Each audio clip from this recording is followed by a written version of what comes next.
Olá, tudo bem, queridos? Como vocês estão? Espero que esteja tudo bem, né? Estamos seguindo aqui as nossas aulas. Eu sei que a nossa interação não é a mesma, né? Mas hoje nós vamos ter o nosso momento no Google Meet, então vai ficar bem mais atraente a nossa conversa.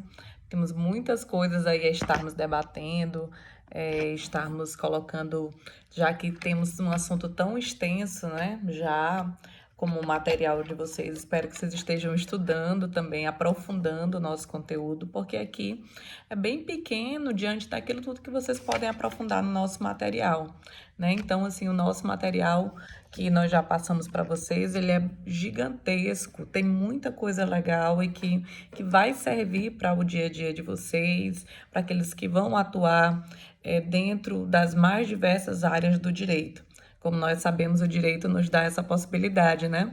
Um dos poucos cursos que nós podemos seguir várias áreas, né? Tem muitas possibilidades daquilo que você vai poder fazer ao final de tudo, né? Ao final, se você vai querer seguir concurso, se você vai querer seguir a carreira privada, advogando, se você vai querer ser um analista, né? Então tem muita coisa que você vai poder fazer e isso é o bom do nosso curso e eu sou apaixonada por ele e eu acredito que vocês também vão se apaixonar e ao longo, cada dia que passarem junto conosco vão se apaixonar ainda mais.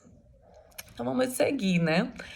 Se eu me recordo bem, paramos na última aula já no artigo 5º, estávamos tratando sobre os direitos fundamentais, no qual falamos sobre o direito à igualdade, o direito à legalidade e paramos no direito à vida.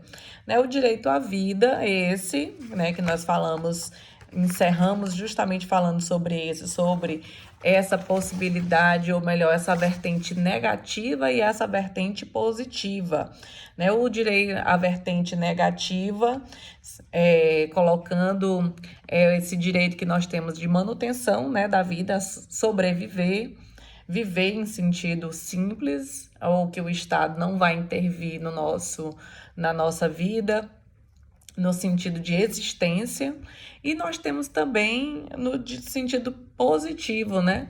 Que não é apenas uma vida, mas uma vida digna. E aí o Estado entra proporcionando, né? O Estado, primeiro, ele se abstém do nosso direito à vida, e em uma segunda vertente, no direito positivo, ele nos garante vida digna, né? Que aí entra uma série de colocações como a vida digna. Né, numa perspectiva mais contemporânea, podemos dizer que é essa vida digna que é o mais profundo do que nós vamos ter hoje na colocação desse direito, né, nesse direito à vida. E aí falamos sobre a possibilidade da pena de morte, né, no sentido de restringir. Nós sabemos que todos os direitos, eles podem sofrer restrições, e nós falamos aqui que o direito à vida também, como todos os outros, pode sofrer essa restrição, essa limitação, proibida a pena de morte, como nós vimos no período, né, numa concepção jurídica ampla, mas nós sabemos que em situações de guerra é possível, né? Então, nós só devemos fazer aqui uma observação que nós estamos tratando de guerra externa.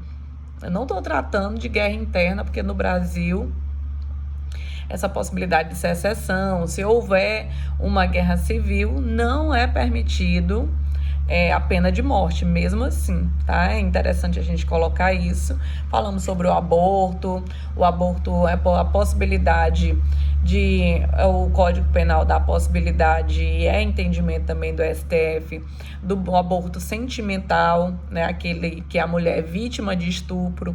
Então, esse aborto, diante dessa situação de dois direitos, nós temos o direito à vida do bebê, né? E nós temos ainda a dignidade dessa mulher que foi estuprada. E diante desse conflito de interesses, conflito de bens que o direito vai proteger, o nosso legislador optou por proteger a dignidade da mulher.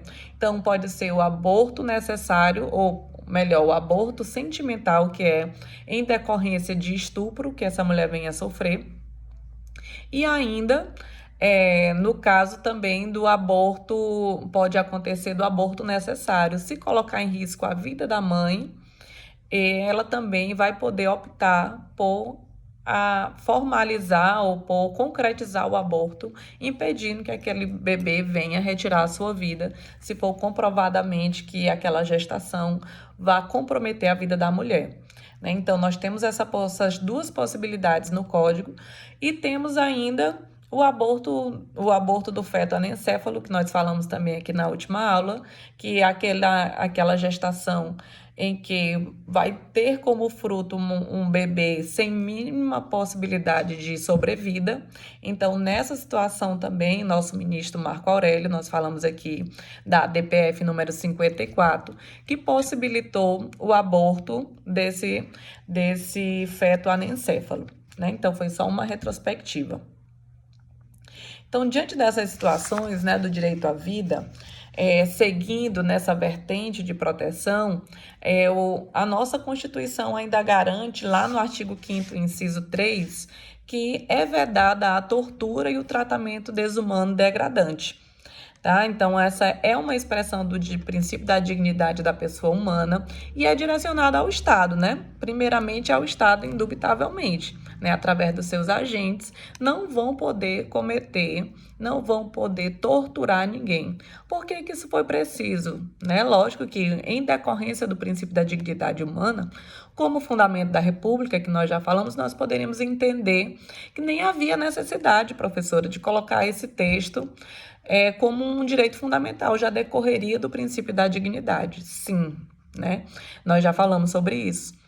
Mas, no entanto, naquele momento em que a nossa Constituição estava sendo desenhada, essa tortura era algo que era comum, né, no nosso estado de exceção, que foi durante a ditadura militar.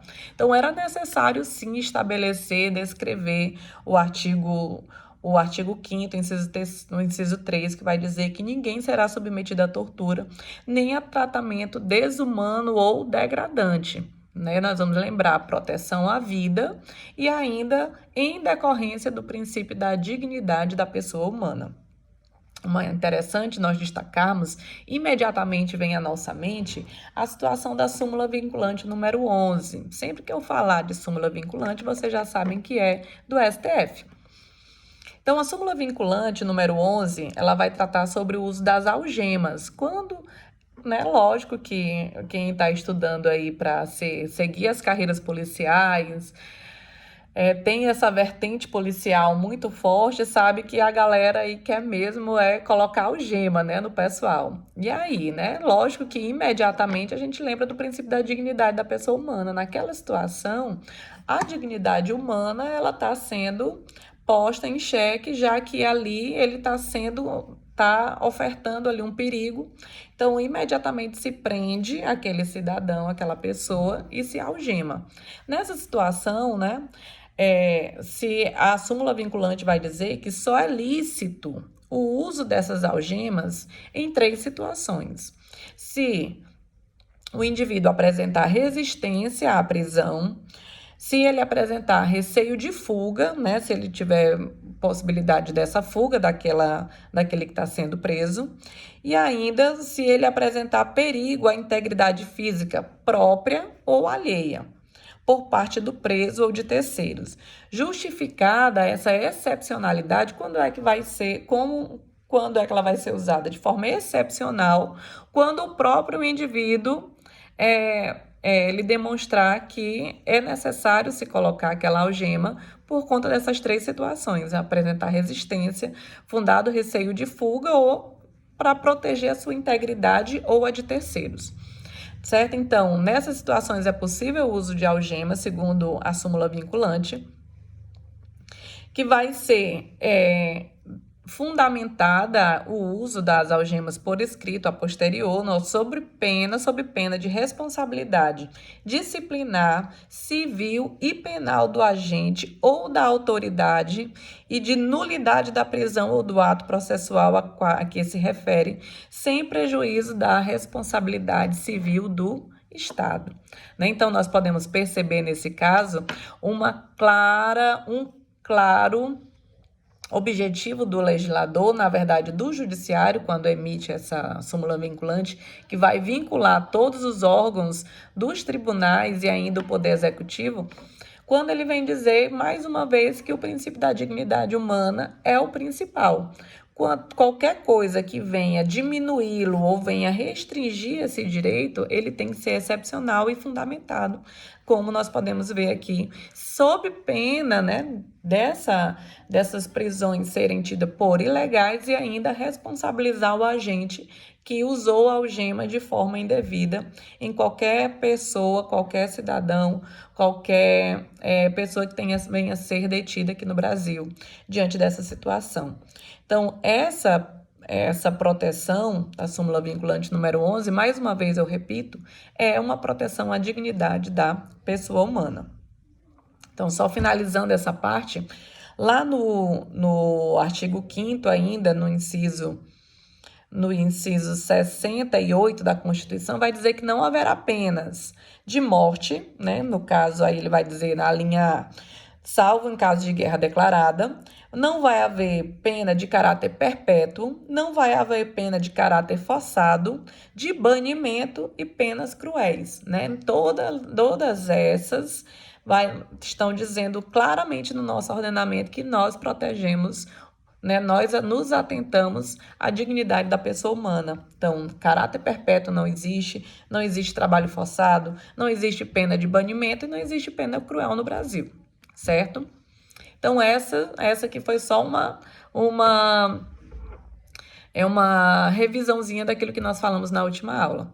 Seguindo, ainda como proteção aos direitos, principalmente nós estamos vendo ainda o direito à vida, né, e o tratamento, a vedação ainda a tortura, podemos dizer que a inviolabilidade domiciliar, que está lá no artigo 5º, inciso 11, diz que a casa é asilo inviolável.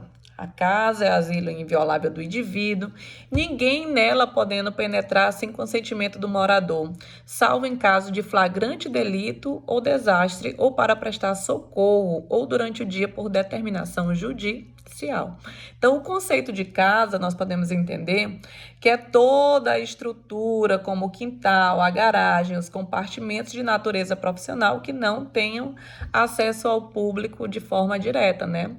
Então, os escritórios, mesmo que os gabinetes, os aposentos de habitação coletiva, ainda que ocupados de forma temporária, por exemplo, como os quartos de hotéis, né? Todos esses são considerados casa para o legislador.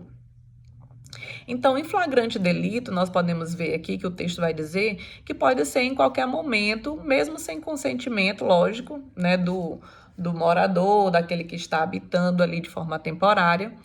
Em flagrante delito, claro que vai ser possível se adentrar a esse termo, ao domicílio de forma genérica. Em flagrante delito, com autorização judicial durante o dia, né? Durante o dia é possível está adentrando aí essas casas. E aí, né? Qual é o conceito de dia? O nosso legislador já colocou que seria do raiar do sol, né? Quando o sol está raiando até o seu pôr do sol.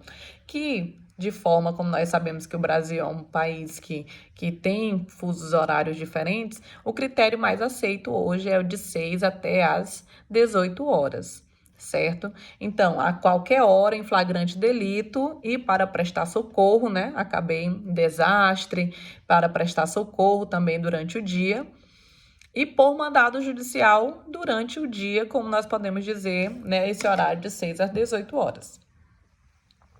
Então, esse aí é a proteção à inviolabilidade domiciliar. Então, nós estamos vendo aqui uma certa quantidade de direitos que o nosso legislador quis proteger, né? Então, primeiro, a igualdade, a legalidade, a vida, a dignidade da pessoa humana na sua vertente, a vedação à tortura, e vimos também a inviolabilidade domiciliar, certo?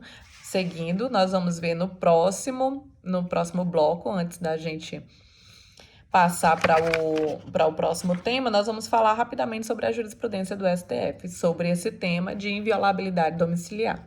Guarda aí, segura.